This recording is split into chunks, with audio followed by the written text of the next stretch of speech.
IMF وفد قرض کی شرائط پر عمل درآمد کا جائزہ لینے پاکستان پہنچ گیا۔ ذرائع کے مطابق اسلام آباد پہنچنے پر سیکرٹری خزانہ کی سربراہی میں وفد نے IMF حکام سے ملاقات کی۔ ذرائع کے مطابق پاکستان اور IMF کے درمیان مذاکرات 2 ہفتے تک جاری رہیں گے۔ IMF وفد کی قیادت نارتھن پورٹر کریں گے، جبکہ وفاقی وزیر خزانہ محمد اورنگزیب پالیسی لیول مذاکرات میں پاکستان وفد کی قیادت کریں گے۔ ذرائع کا بتانا ہے کہ IMF وفد وزارت خزانہ، FBR، پاور ڈویژن اور اسٹیٹ بینک حکام کے ساتھ بھی مذاکرات کرے گا۔ ذرائع کا کہنا ہے کہ پاکستان $7 ارب قرض پروگرام کی شرائط پر عمل درآمد کی رپورٹ پیش کرے گا۔ رواں مالی سال کی پہلی 6 ماہی سے متعلق رپورٹ IMF کو پیش کی جائے گی اور وفد کو زرعی آمدن پر ٹیکس پر بریفنگ دی جائے گی۔ وزیر اعظم بلاول بھٹو کی طے شدہ اہم ملاقات مؤخر۔ رپورٹ کے مطابق ذرائع نے کہا ہے کہ بلاول بھٹو زرداری کی اسلام آباد آمد کے بعد نیا شیڈیول طے کیا جائے گا۔ چیئرمین پیپلز پارٹی بلاول بھٹو کل اسلام آباد پہنچیں گے۔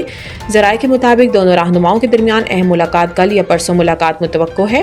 ذرائع کے مطابق وزیر اعظم ہاؤس میں اعلیٰ سطح حکومتی اتحادی اجلاس بھی ہوگا، جس میں حکومتی اور اتحادی جماعتوں کے سربراہان شریک ہوں گے۔ بلاول بھٹو وزیر اعظم ہاؤس میں اعلیٰ سطح حکومتی اتحادی اجلاس میں شریک ہوں گے۔ اجلاس میں حکومت کے انتظامی معاملات زیر بحث آئیں گے، جبکہ بلاول بھٹو حکومت سے معاہدوں پر پارٹی تحفظات وزیر اعظم کے سامنے رکھیں گے۔ پنجاب میں ترقیاتی فنڈز کی عدم فراہمی سمیت اہم معاملات بھی زیر بحث آئیں گے۔ سویلینز ٹرائل ATC ملزمان حوالگی کی کمانڈنگ افسر کی درخواست مسترد کر سکتی ہے۔ جسٹس امین الدین خان کی سربراہی میں سپریم کورٹ کے 7 رکنی آئینی بینچ نے فوجی عدالتوں میں سویلینز کے ٹرائل سے متعلق کیس کی سماعت کی، جس میں سول سوسائٹی کے وکیل فیصل صدیقی نے اپنے دلائل دیے۔ وکیل نے دلائل دیتے ہوئے کہا کہ سوال یہ نہیں کہ 105 ملزمان کے ملٹری ٹرائل کے لیے سلیکشن کیسے ہوئی، اصل ایشو یہ ہے کہ کیا قانون اجازت دیتا ہے۔ جسٹس امین الدین خان نے کہا کہ ملزمان کی حوالگی ریکارڈ کا معاملہ ہے۔ کیا آپ نے آرمی ایکٹ کے سیکشن 94 کو چیلنج کیا؟ جس پر وکیل نے جواب دیا کہ ملزمان کی حوالگی کے وقت جرم کا تعین نہیں ہوا تھا۔ سیکشن 94 کے لامحدود ثوابدیدی اختیار کو بھی چیلنج کیا ہے۔ جسٹس حسن اظہر رضوی نے سوال کیا کہ کیا کمانڈنگ افسر کی درخواست میں حوالگی کی وجوہات بتائی گئی، جس پر وکیل نے جواب دیا کہ کمانڈنگ افسر کی درخواست پر کوئی وجہ بیان نہیں کی گئی۔ بھارتی جاسوس کلبھوشن کی بلوچستان سے گرفتاری کو 9 سال مکمل۔ کمانڈر کلبھوشن کو 3 مارچ 2016 میں بلوچستان سے اس وقت گرفتار کیا گیا جب وہ اپنے مقامی مددگاروں کے ساتھ ایک خفیہ دورے پر تھا۔ کلبھوشن نے گرفتاری کے بعد پاکستان کو بتایا کہ وہ بھارتی نیوی کا افسر تھا جو انٹیلیجنس کا کام سر انجام دیتا تھا۔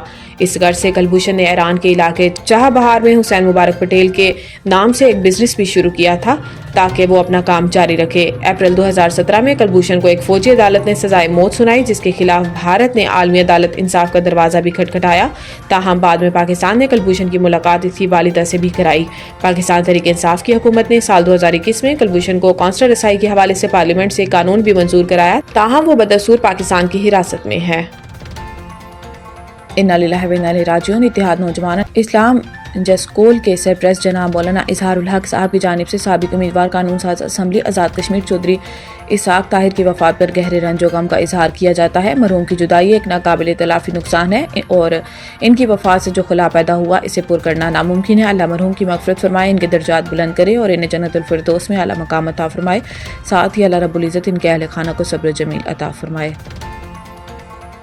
امانت welfare and global e services الریاض سعودی عرب میں آفس کا انعقاد۔ افتتاح کے موقع پر سعودی سٹیزن کی شرکت۔ خاص مہمان الشیخ الامیر ریجن بحیرہ القصیم کے الرئیس خالد العتیبی، الامیر ابو نائف الغہتانی کی خصوصی شرکت۔ پاکستان ایمبیسی کے نمائندگان، پاکستانی بزنس کمیونٹی کی بھرپور شرکت۔ بزنس مین امانت welfare and global e services کے مہمان خصوصی سید فرحان علی کرمانی صاحب، ہمارا ادارہ پاکستانی اوورسیز کی خدمت بے لوس جاری رکھے گا اور بھائیوں کے احساس میں پرتکلف اشائیہ دیا گیا۔ بہترین انسان وہ ہے جس کا وجود دوسروں کے لیے فائدہ مند ہو۔ اللہ پر بھروسہ کرو کیونکہ اس کے سپرد جو کر دیا جائے وہ اس کے لیے کافی ہے۔ اوورسیز پاکستانیوں سے درخواست ہے کہ سعودی قانون کا احترام کر کے لیگل کام کے لیے ہم آپ کی معاونت 24 گھنٹے کرنے کو تیار ہیں۔